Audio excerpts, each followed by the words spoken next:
Assalamualaikum warahmatullahi wabarakatuh. Saya Widya Maharani dengan NIM C1F021077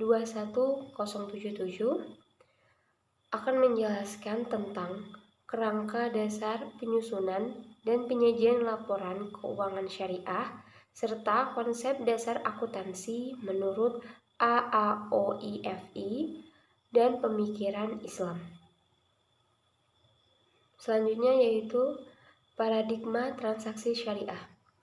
Paradigma dasar dari akuntansi syariah adalah bahwa alam semesta itu diciptakan oleh Tuhan sebagai amanah atau kepercayaan ilahi dan sarana untuk memberikan kebahagiaan hidup bagi semua orang untuk mencapai kesejahteraan secara material dan spiritual. Kemudian prinsip dasar transaksi syariah itu ada 5. Yang pertama ada persaudaraan atau ukhuwah.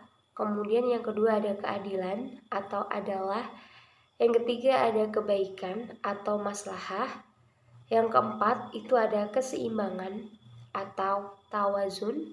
Dan yang kelima ataupun yang terakhir yaitu universalisme atau syumuliyah. Kemudian implementasi keadilan dalam kegiatan usaha berupa aturan prinsip muamalah yang melarang adanya unsur, yaitu yang pertama unsur riba atau unsur bunga dalam segala bentuk dan jenisnya, baik riba nasiyah maupun riba fadl. Kemudian yang kedua itu ada unsur kezaliman atau unsur yang merugikan diri sendiri, orang lain maupun lingkungan. Yang ketiga itu unsur maisyir atau unsur judi dan sikap spekulatif. Yang keempat unsur horor atau unsur ketidakjelasan.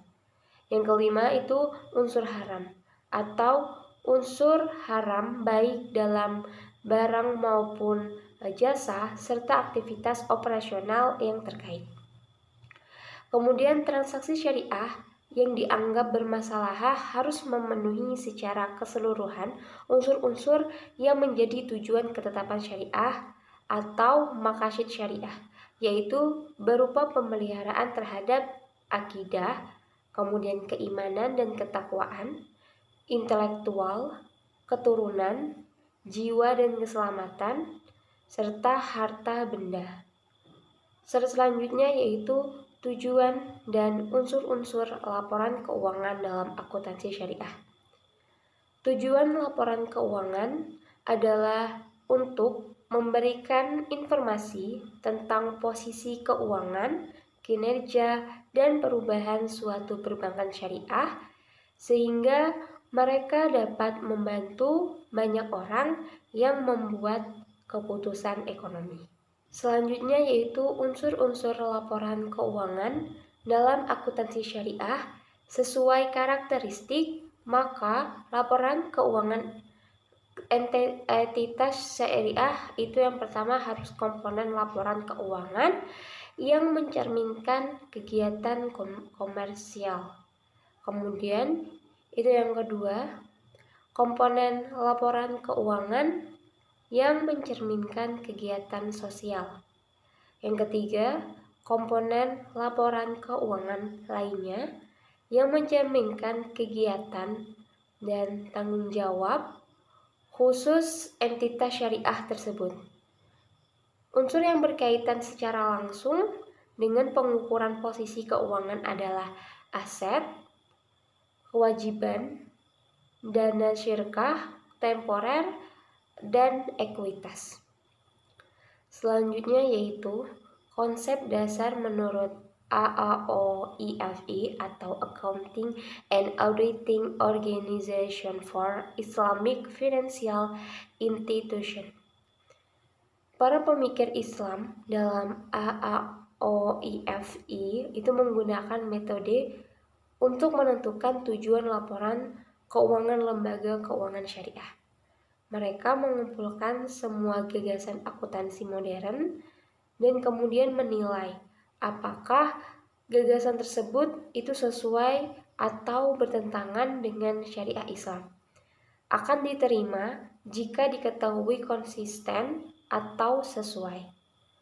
Sedangkan akan ditolak itu jika diketahui tidak sesuai. Hal ini didasarkan pada seberapa mudah konsep itu diterima oleh masyarakat kontemporer ini. Selanjutnya, syarat kualitatif laporan keuangan menurut AAOV yaitu ada 5. Yang pertama, relevan. Yang kedua, itu dapat diandalkan. Yang ketiga, dapat dibandingkan. Yang keempat, itu konsisten. Dan yang kelima, yaitu dapat dipahami. Selanjutnya, perdebatan para pemikir akuntansi mengenai kerangka akuntansi. Yang pertama, entitas unit akuntansi adalah suatu unit akuntansi yang terpisah dan harus dibedakan dengan pemiliknya atau dengan perusahaan lain. Yang kedua, kegiatan usaha yang berkelanjutan. Konsep ini itu memegang peran yang besar dalam standar akuntansi serta penyusunan laporan keuangan. Karena dengan konsep ini akan berhubungan dengan konsep harga, perolehan, dan penilaian aset tetap. Yang ketiga, itu ada satuan mata uang. Proses perhitungan dan komunikasi aktivitas dalam perusahaan itu hanya mencatat yang dapat dihitung dengan satuan mata uang dan secara implisit itu mengasumsikan bahwa daya beli mata uang tersebut adalah stabil. Yang keempat itu dasar akrual. Konsep ini itu diterima oleh AAOFI itu dengan mengacu pada pendapat dari Khalifah Umar bin Khattab. Pengakuan pendapat saat manfaat diperoleh, bukan saat kas diterima. Begitu juga dengan beban, itu diakui saat manfaat diterima, bukan saat kas dibayarkan. Sekian penjelasan yang dapat saya sampaikan. Kurang lebih saya mohon maaf. Saya akhiri. Wabillahi taufiq wal hidayah. Wassalamualaikum warahmatullahi wabarakatuh.